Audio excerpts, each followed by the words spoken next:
I think a lot of songwriters will relate to this. Ideas kind of come out of nowhere for songs all the time. And I was just finishing up this last film score, which was very piano heavy. And I was sitting at my piano wearing one of my brother's old sweaters. And there's a line in the pre-chorus that goes, sitting by the roaring fire late on Christmas Eve in the sweater you outgrew last year and handed down to me. And that is what materialized, fully formed in my head. And I went, that's the Christmas song. The Desert Tiger Podcast.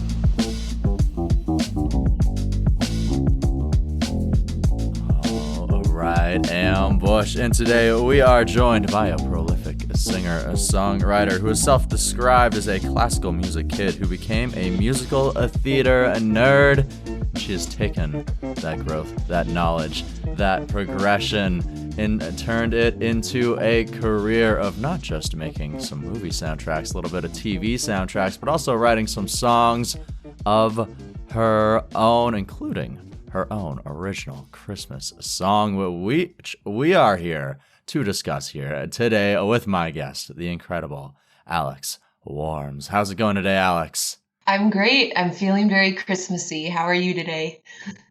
Ooh, I can see the Christmas spirit with the tree and everything there. I mean, it brings up my Christmas mood immediately. So, I mean, I myself feeling very Christmassy.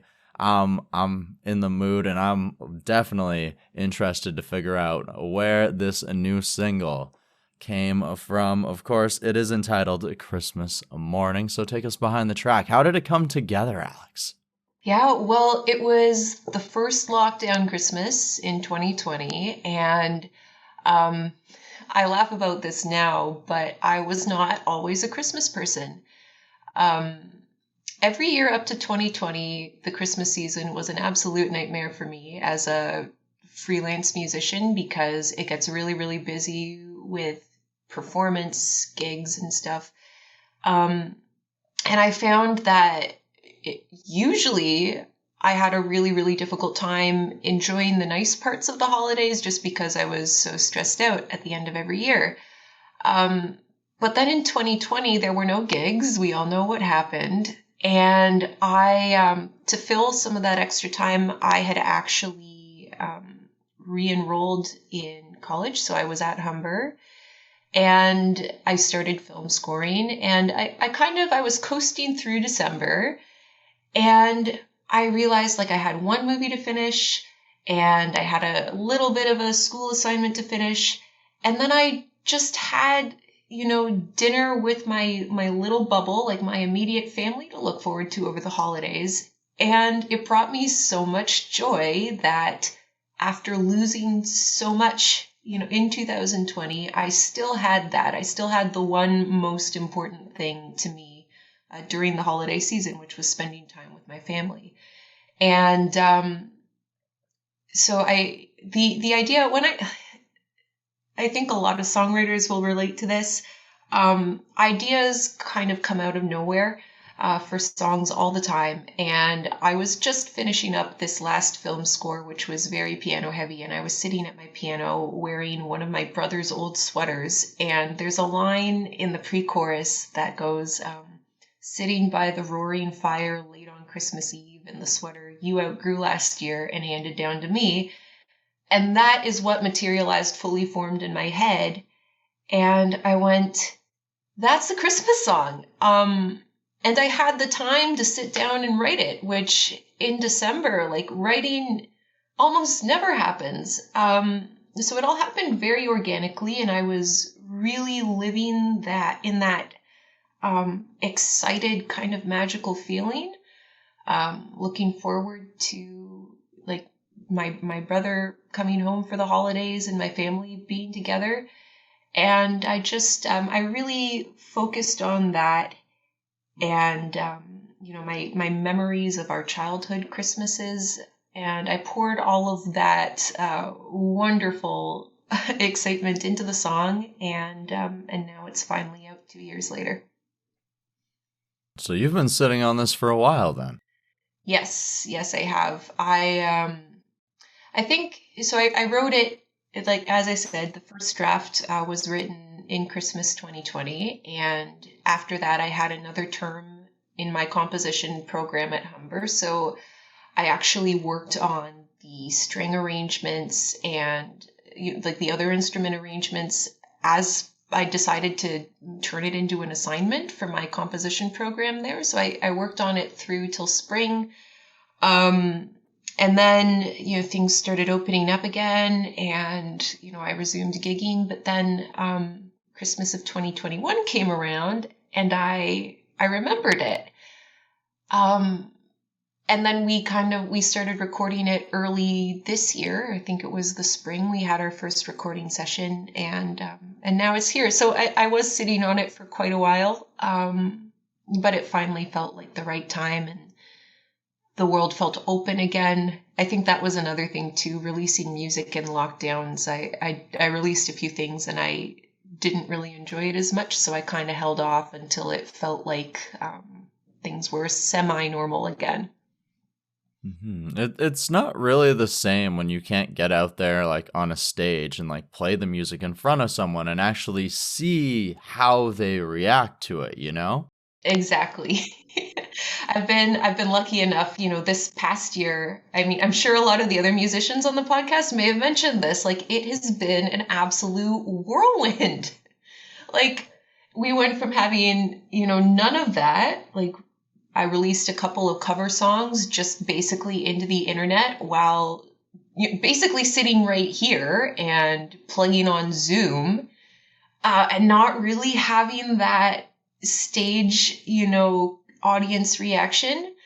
And this year it's been like nothing but live shows, like so many shows. And it's been very tiring, but very exciting. It's been the best. Yeah, it went from, okay, go, go, go, go, go. Okay, stop. Yep. All right, go, go, go, go, go. Exactly. It's been everything all at once. And it's been awesome. Absolutely. And I know that like the whirlwind of shows might be a little overwhelming and like, oh wow, I need to like start warming up my vocal cords again and otherwise. But of course, there's a lot of joy that comes with it as well. So what has it been like to get back out onto the stage this past year? Oof. It was like just the most exciting, the most happy feeling ever.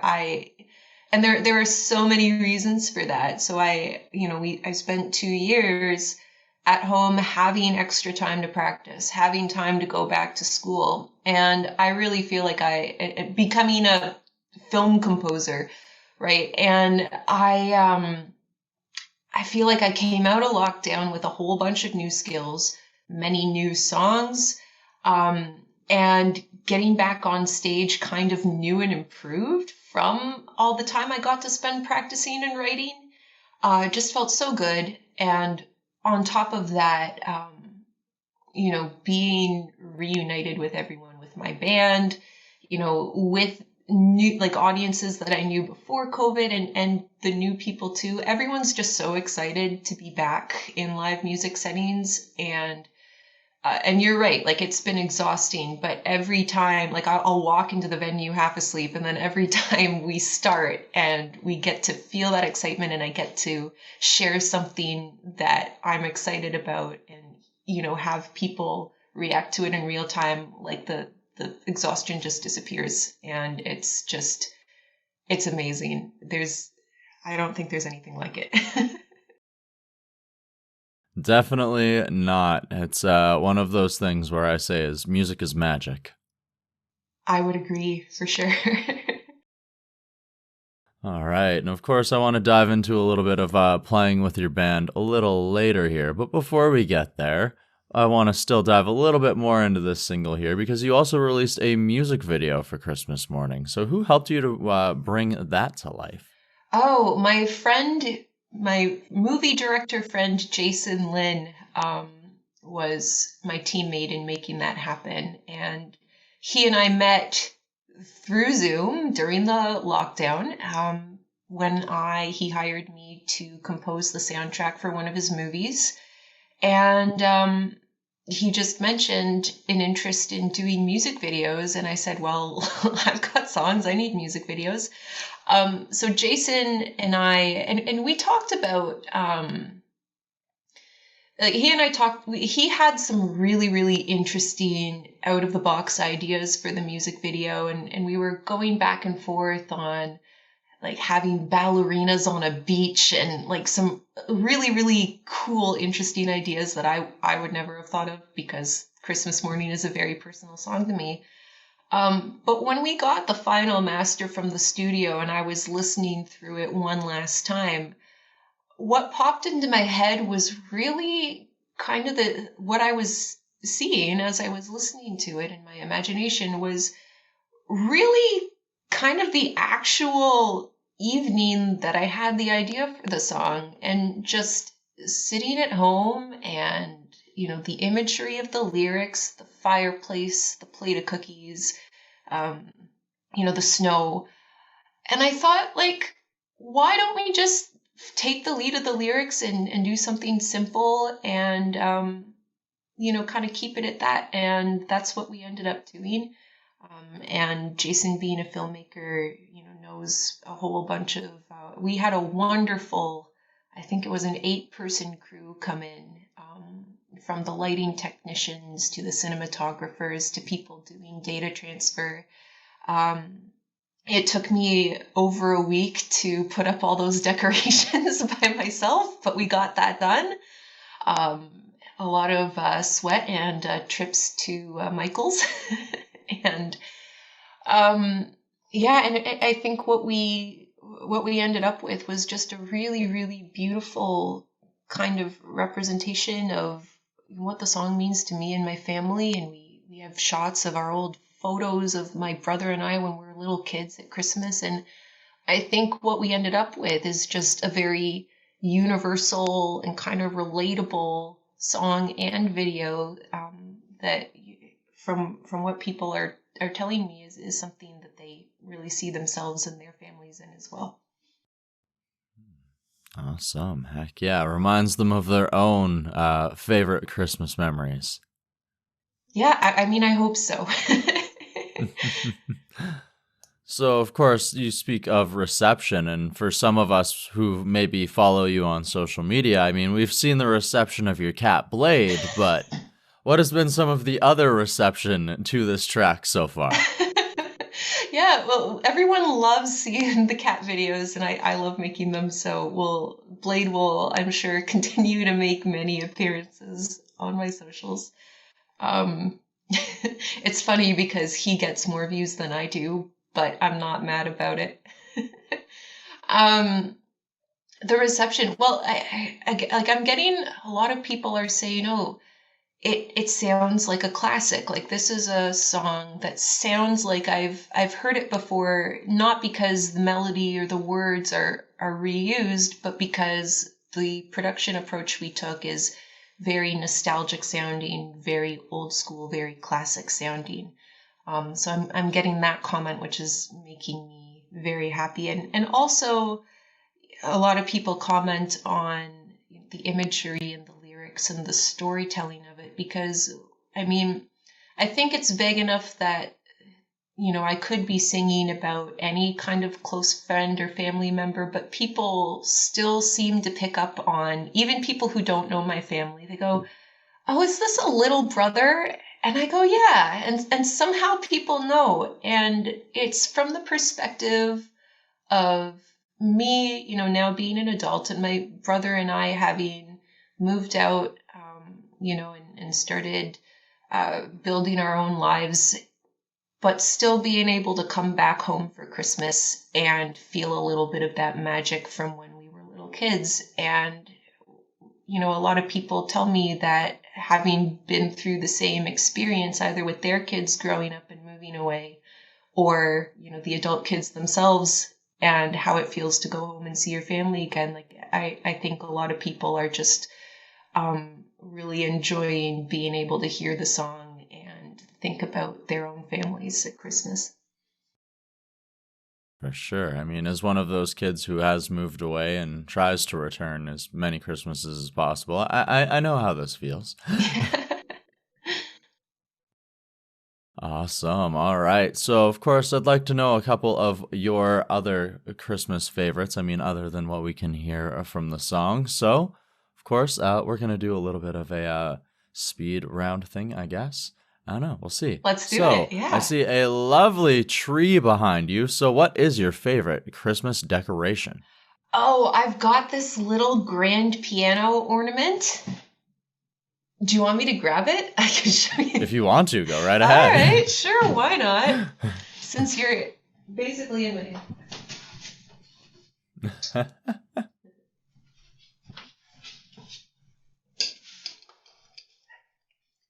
So it's right here. It's a grand piano, and the lid opens and closes. And it came from in Montreal. There's a Christmas store that is open all year, and they just sell Christmas stuff all year round. I can't remember what the name of the store is, but I'm sure somebody will recall. And I was there in summer of, I don't know, a while ago, 2016, maybe, and saw this, and I went, I have to. I can't leave this in Montreal. It's mine. Awesome. A very solid find. Good pickup. I mean, as a pianist, I mean, perfect, right? You know what? It's funny though, because I feel like everyone just, they think of me and it's like, oh, piano girl, right? So I've collected so many like piano items that people like. I've just accumulated so many. Like I think I could probably dress in an entire outfit of piano themed clothing. Like I have everything. Like piano quilt, piano scarf, piano dress, like. So it's getting to the point where I'm kind of going, okay, like maybe I have to have a life outside of this instrument, but I don't know. You got other hobbies. Come on, people. I try to. I really try, but... Hey, but I mean, clearly this one stands out and you're very good at it. All right. So, on a scale of 1 to 10, what would you rate your gift wrapping skills at? Ooh, a solid 7, only because I'm extremely impatient. I'll leave it at that. Okay, sounds good. Sounds good. So, when you're coming in Christmas Day, you're getting there, you've got the food going, the smells are getting good, you're about to sit down for dinner. What is the first thing that you're trying to reach for on that table? Blueberry pie. Which is, I mean, I know you're supposed to wait for dessert, but like, rapid fire, It's Christmas, baby. It's Christmas. Celebrate. Have blueberry pie. Blueberry pie first. Come on. All right, perfect. So, of course, we know that you released your own Christmas song here, but outside of your own track, what is your favorite Christmas song? I'll Be Home for Christmas. 100%. Good song, good song. And outside of the music realm, let's talk about visual. What is your favorite Christmas movie? Home Alone, the first one, comes to mind. Heck Classic. Yeah, heck yeah. What is your favorite Christmas time or winter activity? Skating, 100%. So there's my other hobby. I used to be a figure skater before music took over my life. Hey, somebody get her a pair of skates as a Christmas decoration for her tree. Please. I'm missing that one. Clearly, she would appreciate it. Somebody step up. Come on. All right. So, when it comes down to it, apple cider or hot chocolate? Oh, tonight it's apple cider. I don't know about tomorrow. And eggnog, yes or no? Yes. Awesome. So I want to ask you a couple more questions here. So, of course, I would love to know, in this time of year, we're always thankful for very many things. What is something that you are thankful for inside of this world? Oh, you're asking all of these tough questions. It's so many things. I think I'm I'm really thankful that I get to be pursuing music as a career, and things have been, as we already kind of talked about, over the past year coming out of lockdown, there have been so many opportunities, and I've been so tired, but I'm really, really grateful to have the opportunity to release music. That I've been supported by quite a few grant programs, so that I'm able to continue. And I'm grateful that people still care and that people are still listening after, basically only scoring movies over the pandemic years. So I'm grateful to be here talking to you today. Well, I am grateful for this as well. So, of course, you've been living Christmas, it sounds like, for almost a full year now, recording this song in April. I mean, probably creating content for this track for a while. So when you can finally put the tree away, what does the future hold for Alex Whorms? Oh, I'm so glad you asked. So the song came out November 1st, and in October we actually started recording my next EP. So actually, before I got on, the producer just texted me another rough mix, so I'm going to listen to that later tonight. So I've got a whole bunch of new music that's going to be coming out. So I've got singer-songwriter stuff, and I also have an EP of classical piano solos that I wrote. So plenty to release coming up in the new year. Ooh, perfect. So if somebody wanted to keep up to date with these projects, where's probably the best place to do that and connect with you? Well, alexwhorms.com is my website that has all my information about everything I'm up to on it. There's also an email list you can sign up for that goes out about once a month with all the important stuff. You can also find me on YouTube, TikTok, Instagram, Facebook, Twitter, probably some other places as well, at Alex Whorms. All right, perfect. I'll place some links down in the description to the show below. And of course, as you mentioned earlier in this interview here, you weren't exactly a Christmas person before. So as you've sort of grown through this season and then kind of put a little bit of the focus of your career on a season that wasn't exactly your favorite thing, how has this process of growing with Christmas, through the spirit of the season, how has this time helped you to grow as a person, or what has it taught you about yourself? It's taught me to really focus and appreciate all the great stuff about, not just about the Christmas season, but about life in general and this challenging creative career in general. Because, the nice parts make all the tough parts like 100% worth it. And I think, this is I released a cover of I'll Be Home for Christmas a few years ago. So it's my second Christmas song, first original one. And I've written some more Christmas music since then, so I feel as though this might become a kind of like an annual tradition for me, Christmas song every year. Like it's really kind of given me some purpose through the holidays, and it's made them a little bit more exciting. Hey, and if anybody out there is making a Christmas movie, a Hallmark movie, and needs a soundtrack, I mean, like, hit her up. Here I am. Call me. AlexWhorms.com. Let's go. Let's go. Alex, I have had a fantastic time chatting with you today. Thank you so much for joining us on the DTP. Oh, thank you for having me. That was really fun.